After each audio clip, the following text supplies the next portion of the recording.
नमस्कार दर्शकों, आप देख रहे हैं न्यूज टुडे, जिसमें हर खबर है जरूरी और हर विश्लेषण है खास। बात करते हैं मुख्य सुर्खियों की। सुप्रीम कोर्ट ने कांचा गाचीबोवली में वनों की कटाई पर रोक लगाने के निर्देश दिए। भारत और श्रीलंका ने 7 समझौता ज्ञापनों पर हस्ताक्षर किए। केंद्रीय पत्तन पोत परिवहन और जलमार्ग मंत्रालय यानी MOPSW ने 62वां राष्ट्रीय समुद्री दिवस मनाया। संयुक्त राष्ट्र मानवाधिकार परिषद यानी UNHRC ने महासागरों के संरक्षण को स्वस्थ पर्यावरण के मानवाधिकार से जोड़ने वाला एक संकल्प अपनाया। सांख्यिकी और कार्यक्रम कार्यान्वयन मंत्रालय यानी MOSPI ने भारत में महिला और पुरुष 2024 चयनित संकेतक एवं डेटा शीर्षक से एक रिपोर्ट जारी की। चलिए बुलेटिन की शुरुआत करते हैं और पहली मुख्य खबर की ओर बढ़ते हैं। सुप्रीम कोर्ट ने कांचा गाचीबोवली में वनों की कटाई पर रोक लगाने के निर्देश दिए। सुप्रीम कोर्ट ने कांचा गाचीबोवली क्षेत्र में वनों की कटाई संबंधी गतिविधियों को रोकने का निर्देश दिया है। यह निर्देश उस समय आया जब तेलंगाना सरकार ने हैदराबाद विश्वविद्यालय के पास लगभग 400 एकड़ वन भूमि की नीलामी कर IT पार्क बनाने की योजना बनाई थी। इस नीलामी का छात्र बड़े स्तर पर विरोध प्रदर्शन कर रहे हैं। चलिए खबर की शुरुआत करते हैं और नजर डालते हैं शहरी वनों के महत्व पर। पर्यावरण दृष्टि से इनका महत्व देखें तो शहरी वन वायु एवं जल शोधन, कार्बन प्रच्छादन यानी सीक्वेस्ट्रेशन, तापमान विनियमन और जैव विविधता संरक्षण में योगदान करते हैं। उदाहरण के लिए दिल्ली रिज दिल्ली शहर के लिए ग्रीन लंग्स के रूप में कार्य करती है। वहीं सामाजिक स्तर पर हरित वन शारीरिक और मानसिक स्वास्थ्य में सुधार करते हैं, तनाव को कम करते हैं, सक्रियता को बढ़ावा देते हैं तथा सामाजिक मेल जोल को मजबूत करते हैं। आर्थिक महत्व की बात करें तो शहरी वन परिसंपत्तियों के मूल्यों में वृद्धि करते हैं, पर्यटन को बढ़ावा देते हैं और स्थानीय व्यवसायों एवं विकास में योगदान करते हैं। बात करें जलवायु लचीलापन में महत्व की तो ये अत्यधिक गर्मी और बाढ़ को कम करते हैं, वायु गुणवत्ता में सुधार करते हैं तथा जैव विविधता में वृद्धि करते हैं। इससे जलवायु परिवर्तन का सामना करने में भी मदद मिलती है। इसी के साथ आइए सरकार द्वारा शुरू की गई पहले भी जान लेते हैं। सबसे पहले है नगर वन उद्यान कार्यक्रम। इसका उद्देश्य 200 शहरी वनों का विकास करना है। इसके तहत स्थानीय समुदायों, स्कूलों और संगठनों को वनों के विकास एवं रखरखाव में शामिल किया जाएगा। बात करें स्कूल नर्सरी योजना यानी SNY की तो इसका उद्देश्य बच्चों को प्रकृति से जोड़ने के लिए उन्हें स्कूल में पौधे उगाने की गतिविधियों में शामिल करना है। इनके अलावा है मियावाकी वनारोपण पद्धति। इसके तहत शहरी क्षेत्रों में देशज प्रजातियों का उपयोग करके घने एवं प्राकृतिक वन विकसित करना, पारिस्थितिकी तंत्र को बढ़ावा देना आदि कार्य शामिल है। हरियाली संबंधी दिशा निर्देश जाने तो केंद्रीय आवास और शहरी कार्य मंत्रालय के अनुसार शहरों के न्यूनतम 12 से 18% भाग पर हरित वन होने चाहिए। हालांकि भारत में शहरी वनों के समक्ष काफी खतरे हैं, जैसे तीव्र शहरीकरण और अवसंरचना का विकास।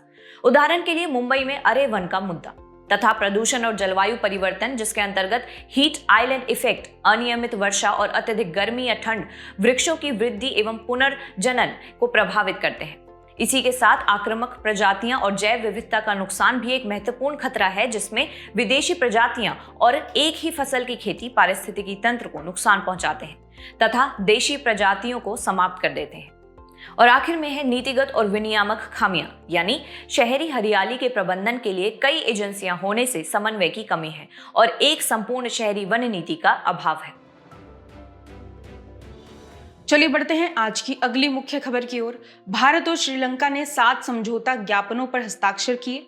भारत के प्रधानमंत्री की श्रीलंका यात्रा के दौरान दोनों देशों ने 7 समझौता ज्ञापनों यानी MOUs पर हस्ताक्षर किए। इनमें दोनों देशों के बीच प्रथम रक्षा समझौते पर हस्ताक्षर भी शामिल हैं। इस यात्रा के दौरान भारत के प्रधानमंत्री को श्रीलंका मित्र विभूषण से भी सम्मानित किया गया। यह श्रीलंका द्वारा विदेशी व्यक्तियों को दिया जाने वाला सर्वोच्च सम्मान है। आइए प्रधानमंत्री की श्रीलंका यात्रा की मुख्य उपलब्धियां भी जान लेते हैं। पहला है रक्षा सहयोग। यह एक व्यापक समझौता है जिसके अंतर्गत दोनों देशों के बीच जारी रक्षा सहयोग को अधिक संगठित रूप में आगे बढ़ाया जाएगा। श्रीलंका के राष्ट्रपति ने यह भी आश्वासन दिया कि श्रीलंका के भूभाग पर भारत विरोधी गतिविधियां चलाने की अनुमति नहीं दी जाएगी। श्रीलंका में चीन के बढ़ते प्रभाव को देखते हुए यह आश्वासन मायने रखता है। दूसरा है ऊर्जा सहयोग। विद्युत व्यापार के लिए दोनों देशों के बीच ग्रिड कनेक्शन पर विचार किया जाएगा। साथ ही संयुक्त अरब अमीरात के सहयोग से त्रिंकोमाली ऊर्जा हब स्थापित किया जाएगा। अन्य क्षेत्रों में सहयोग को देखें तो श्रीलंका में डिजिटलीकरण, स्वास्थ्य देखभाल में सुधार, श्रीलंका के पूर्वी प्रांत के विकास में भारत का सहयोग और श्रीलंका को दिए गए ऋण पर ब्याज दरों में कटौती पर भी सहमति बनी है। चलिए अब भारत के लिए श्रीलंका का महत्व को भी समझ लेते हैं। पहला है रणनीतिक और भू राजनीतिक महत्व। श्रीलंका हिंद महासागर के महत्वपूर्ण नौवहन मार्गों के निकट स्थित है, इसलिए वह भारत के महासागर विजन में केंद्रीय भूमिका निभा सकता है। यह महासागर से आशय है mutual and holistic advancement for security and growth across regions. Bharat के इस नए विजन का उद्देश्य छोटे पड़ोसी देशों के साथ संबंधों को मजबूत करना, समुद्री क्षेत्र में निगरानी बढ़ाना और अवैध गतिविधियों को रोकना है। दूसरा है आर्थिक महत्व। भारत श्रीलंका मुक्त व्यापार समझौते 1998 की वजह से दोनों देशों के बीच द्विपक्षीय व्यापार 2023 से 2024 में 5.5 अरब अमेरिकी डॉलर हो गया था। इसमें भारत से 4.1 अरब डॉलर का निर्यात भी शामिल है। तीसरा है सांस्कृतिक महत्व।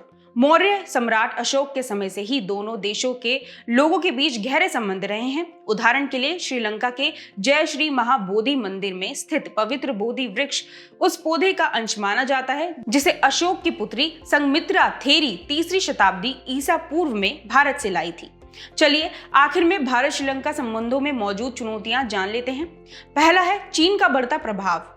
अपनी belt and road initiative BRI के माध्यम से चीन रणनीतिक व सामरिक रूप से भारत को घेर रहा है। इस पहल के तहत श्रीलंका का हम्बनटोटा बंदरगाह चीन को 99 वर्षों के लिए पट्टे पर हासिल हुआ है। दूसरा है तमिल जनजातीय मुद्दा। श्रीलंका में तमिल सिंघल संघर्ष लगभग समाप्त हो चुका है। हालांकि दोनों जनजातीय समूहों के बीच सुलह की प्रक्रिया धीमी रही है। तमिल क्षेत्र को अधिक स्वायत्तता देने वाले 13वें संविधान संशोधन को लागू करने में देरी हो रही है। इससे भारत की घरेलू राजनीति भी प्रभावित होती है। तीसरा है अंतरराष्ट्रीय समुद्री सीमा विवाद। आए दिन श्रीलंकाई नौसैनिकों द्वारा भारतीय मछुआरों पर गोलीबारी की जाती है। भारतीय मछुआरों द्वारा मछली पकड़ने हेतु बॉटम ट्रोलिंग के इस्तेमाल का भी विरोध किया जाता है। इस तरह कच्चा तीवु द्वीप पर विवाद अभी भी पूरी तरह समाप्त नहीं हुआ है। केंद्रीय पत्तन पोत परिवहन और जलमार्ग मंत्रालय यानी MOPSW ने 62वां राष्ट्रीय समुद्री दिवस मनाया। राष्ट्रीय समुद्री दिवस यानी national maritime day SS loyalty की ऐतिहासिक समुद्री यात्रा के उपलक्ष्य में मनाया जाता है। यह स्टीमशिप 5 अप्रैल 1919 को मुंबई से लंदन के लिए रवाना हुआ था। यह भारतीय स्वामित्व वाला पहला स्टीमशिप था। चलिए खबर की शुरुआत करते हैं और भारत का सामुद्रिक यानी मैरीटाइम क्षेत्र जान लेते हैं। भारत की समुद्री तट रेखा 7,500 किलोमीटर लंबी है, जिसमें 12 महापत्तन यानी मेजर पोर्ट्स और 200 से अधिक लघु पत्तन यानी माइनर पोर्ट्स हैं। ये विशेषताएं भारत को विश्व का 16वां सबसे बड़ा समुद्री राष्ट्र यानी मैरीटाइम नेशन बनाते हैं तथा टन भार के अनुसार भारत शिप रिसाइकलिंग के मामले में विश्व में 3रे स्थान पर है। आपको बता दें कि विश्व बैंक के international shipment logistics performance index यानी LPI में भारत की रैंकिंग में सुधार हुआ है। 2018 में भारत की रैंकिंग 44 थी, जो 2023 में सुधरकर 22 हो गई थी। वहीं 2014-15 से 2023-24 के बीच देश के महापत्तनों ने अपनी कार्गो हैंडलिंग क्षमता में 87% की वृद्धि दर्ज की है। कार्गो हैंडलिंग क्षमता के मामले में पारादीप भारत का सबसे बड़ा महापत्तन बन गया है। हालांकि भारत के सामुद्रिक क्षेत्र के समक्ष कुछ चुनौतियां भी हैं, जैसे पत्तन अवसंरचना में दक्षता की कमी, विशेषकर पत्तनों की देश के आंतरिक परिवहन साधनों के साथ कनेक्टिविटी अभी भी संतोषजनक नहीं है। साथ ही पर्यावरण से जुड़ी चिंताएं भी शामिल हैं, जैसे कई वजहों से तटीय पारिस्थितिकी तंत्र को नुकसान पहुंच रहा है। इसके अलावा पत्तनों से जुड़ी बड़ी परियोजनाओं से भी पर्यावरण को नुकसान पहुंच रहा है। इन वजहों से लंबे समय तक पत्तनों के संचालन पर प्रभाव पड़ सकता है। बात करें भू राजनीतिक खतरों की, तो वैश्विक भू राजनीतिक स्थितियों में निरंतर परिवर्तन हो रहे हैं। साथ ही आतंकी समूह जैसे गैर राज्य अभिकर्ताओं द्वारा वाणिज्यिक जहाजों पर हमले बढ़ गए हैं। इन सब कारणों से समुद्री व्यापार प्रभावित हो रहा है। इसी के साथ आइए समुद्री क्षेत्र को प्रोत्साहन देने हेतु शुरू की गई पहले भी देख लेते हैं। नीतिगत पहले जाने तो इसमें पत्तन और बंदरगाह यानी हार्बर परियोजनाओं में स्वचालित मार्ग के तहत 100% प्रत्यक्ष विदेशी निवेश यानी FDI की अनुमति दी गई है। साथ ही बंदरगाहों के विकास से जुड़ी कंपनियों को 10 वर्षों के लिए कर छूट दी गई है। दूसरा है अवसंरचना विकास। महाराष्ट्र के वधावन में एक महापत्तन की स्थापना की मंजूरी दी गई है। साथ ही 2035 तक पत्तन अवसंरचना में 82 अरब अमेरिकी डॉलर के निवेश की योजना बनाई गई है। बात करें योजनाओं और नीतियों की, तो सागरमाला कार्यक्रम, maritime India vision 2030, green tug transition कार्यक्रम आदि घोषित किए गए हैं। अगली खबर पर बढ़ने से पहले आइए भारत के पत्तन क्षेत्र के महत्व पर भी एक नजर डाल लेते हैं। ऊर्जा सुरक्षा की बात करें तो 80% से अधिक तेल और 50% से अधिक प्राकृतिक गैस का आयात समुद्री मार्ग से होता है। दूसरा है व्यापार पर निर्भरता। मात्रा की दृष्टि से 95% व्यापार और मूल्य की दृष्टि से 70% व्यापार समुद्री मार्ग से होता है। और आखिर में रणनीतिक अवस्थिति का महत्व भी है, क्योंकि भारत भौगोलिक रूप से अंतर्राष्ट्रीय समुद्री मार्गों के निकट अवस्थित है। चलिए बढ़ते हैं आज की अगली मुख्य खबर की ओर। संयुक्त राष्ट्र मानवाधिकार परिषद UNHRC ने महासागरों के संरक्षण को स्वस्थ पर्यावरण के मानवाधिकार से जोड़ने वाला एक संकल्प अपनाया। संयुक्त राष्ट्र मानवाधिकार परिषद यानी UNHRC ने पहली बार एक ऐसा संकल्प अपनाया है जिसमें प्लास्टिक प्रदूषण और महासागरों के संरक्षण तथा स्वच्छ, स्वस्थ एवं संधारणीय पर्यावरण के अधिकार के बीच महत्वपूर्ण संबंध को मान्यता दी गई है। आइए पहले संकल्प के मुख्य बिंदुओं पर एक नजर डालते हैं। राष्ट्रों की मानवाधिकारों की सुरक्षा संबंधी जिम्मेदारियों में समुद्री पारिस्थितिकी तंत्र का संरक्षण भी शामिल है। समुद्री पारिस्थितिकी तंत्र के नुकसान से मानव अस्तित्व को खतरा है। साथ ही इससे असमानताएं बढ़ती हैं तथा उपेक्षित व वंचित समुदायों को अधिक खतरे का सामना करना पड़ता है। 600 से अधिक समझौतों के बावजूद समुद्री पारिस्थितिकी तंत्र को जलवायु परिवर्तन, अत्यधिक मत्स्य संसाधनों के अत्यधिक दोहन, प्रदूषण एवं गहरे समुद्र में खनन जैसी गंभीर चुनौतियों का सामना करना पड़ रहा है। चलिए मानवाधिकार और महासागरों के संरक्षण के बीच के अंतर संबंध को देख लेते हैं। पहला है भोजन का अधिकार। स्वस्थ महासागर मात्स्यिकी उद्योग के माध्यम से करोड़ों लोगों को उच्च गुणवत्ता वाला प्रोटीन और सूक्ष्म पोषक तत्व प्रदान करते हैं। उदाहरण के लिए प्रवाल भित्तियां यानी कोरल रीफ्स 50 करोड़ लोगों को भोजन प्रदान करती है। दूसरा है आजीविका का अधिकार। लगभग 2.4 अरब लोग समुद्र तटों से 100 किलोमीटर की दूरी के भीतर रहते हैं। इनमें से बड़े आबादी समूह की आजीविका मत्स्यन, पर्यटन और मैंग्रोव जैसे पारिस्थितिकी तंत्र पर निर्भर करती है। तीसरा है स्वस्थ पर्यावरण में रहने का अधिकार। इस रूप से महासागर ये भूमिकाएं निभाते हैं। पृथ्वी की जलवायु को संतुलित रखते हैं, वायु और जल को शुद्ध रखते हैं, पोषक तत्व की रिसाइकलिंग करते हैं और प्राकृतिक आपदाओं से होने वाले नुकसान को कम करते हैं। वहीं भावी पीढ़ियों के अधिकार को देखें तो कार्बन सिंकिंग की भूमिका निभाते हुए महासागर भविष्य की पीढ़ियों के लिए संतुलित जलवायु सुनिश्चित करते हैं। चलिए अब भारत में पर्यावरण से संबंधित संवैधानिक और कानूनी फ्रेमवर्क जानते हैं। पहला है संविधान का अनुच्छेद 51A क्लॉज G। प्रत्येक नागरिक का यह मूल कर्तव्य है कि वह प्राकृतिक पर्यावरण जिसके अंतर्गत वन, झील, नदी एवं वन्य जीव आते हैं, उनकी रक्षा और संवर्धन करें तथा प्राणी मात्र के लिए दया भाव रखें। दूसरा है MC मेहता बनाम भारत संघवाद 1986। इस मामले में सुप्रीम कोर्ट ने अनुच्छेद 21 के तहत प्राण और दैहिक स्वतंत्रता के अधिकार यानी राइट टू लाइफ में स्वस्थ पर्यावरण का अधिकार भी शामिल किया था। आखिरी है M.K. रंजीत सिंह बनाम भारत संघवाद 2024। इस मामले में सुप्रीम कोर्ट ने संकटग्रस्त प्रजातियों के संरक्षण एवं जलवायु परिवर्तन के खिलाफ लड़ाई के बीच संतुलन स्थापित करने की दिशा में कदम उठाया था। सांख्यिकी और कार्यक्रम कार्यान्वयन मंत्रालय यानी MOSPI ने भारत में महिला और पुरुष 2024 चयनित संकेतक एवं डेटा शीर्षक से एक रिपोर्ट जारी की। यह रिपोर्ट जनसंख्या, शिक्षा, स्वास्थ्य, आर्थिक भागीदारी और निर्णय लेने जैसे प्रमुख क्षेत्रों में भारत में लैंगिक स्थिति का व्यापक अवलोकन प्रदान करती है। चलिए खबर की शुरुआत में रिपोर्ट के मुख्य बिंदुओं पर एक नजर डाल लेते हैं। सबसे पहले है जन्म के समय लिंगानुपात। 2014 से 16 और 2018 से 20 के बीच शहरी क्षेत्रों में लिंगानुपात ग्रामीण से अधिक हो गया था। आपको बता दें कि शहरी क्षेत्रों में लिंगानुपात 910 था, वहीं ग्रामीण क्षेत्रों में लिंगानुपात 907 था। यह शहरी क्षेत्रों की ओर महिला प्रवासन में वृद्धि को दर्शाता है।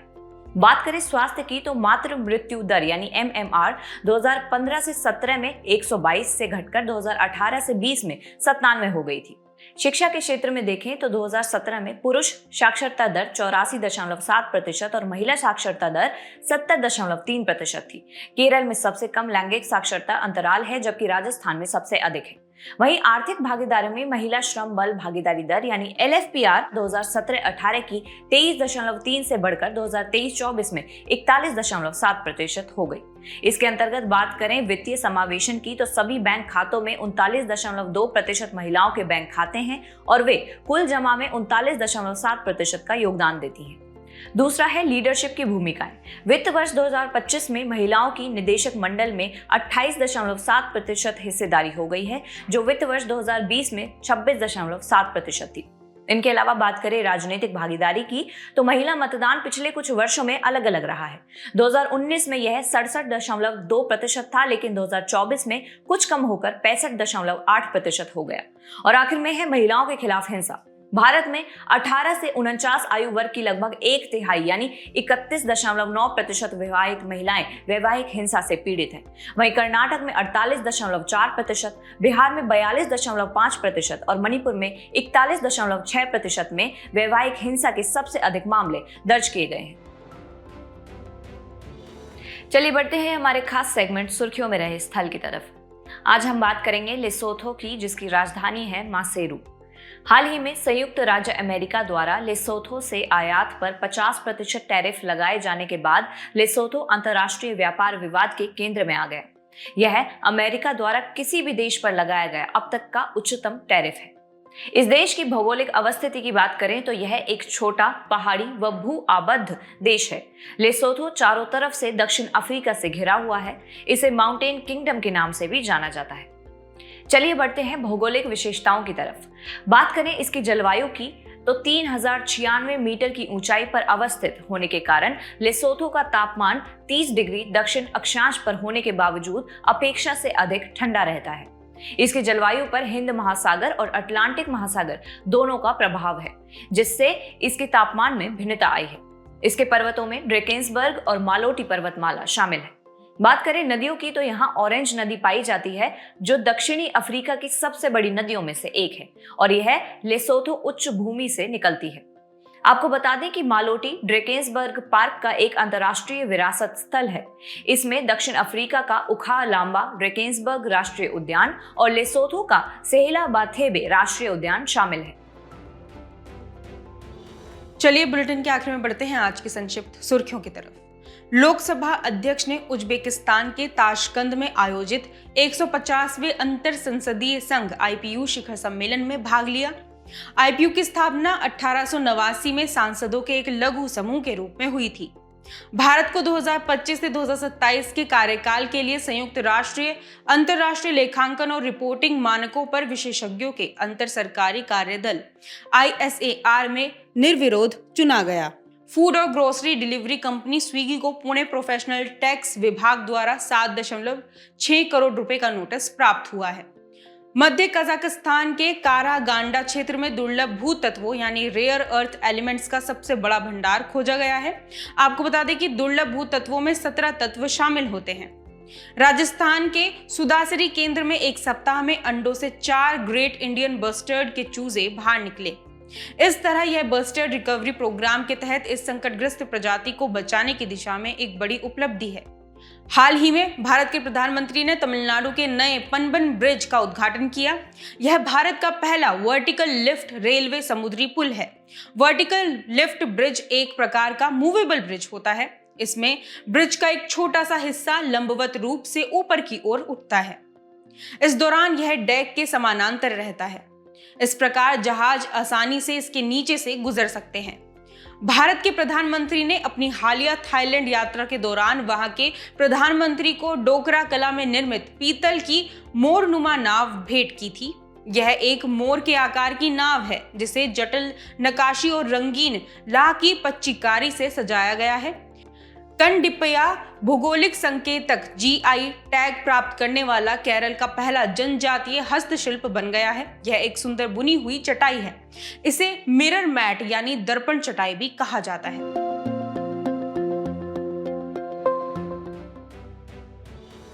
जाने से पहले आपकी समझ की परीक्षा के लिए डालते हैं एक नजर हमारे स्पेशल सेगमेंट प्रश्नोत्तरी पर।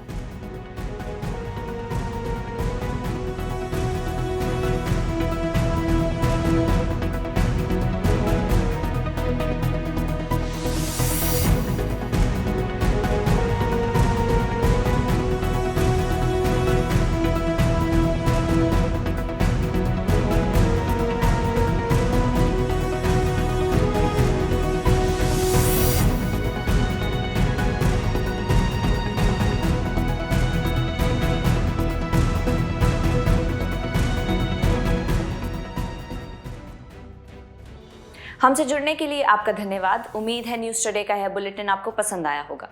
न्यूज़ टुडे की PDF को डाउनलोड करने के लिए और आज की क्विज के उत्तर के लिए डिस्क्रिप्शन में दिए गए लिंक्स पर क्लिक कीजिए।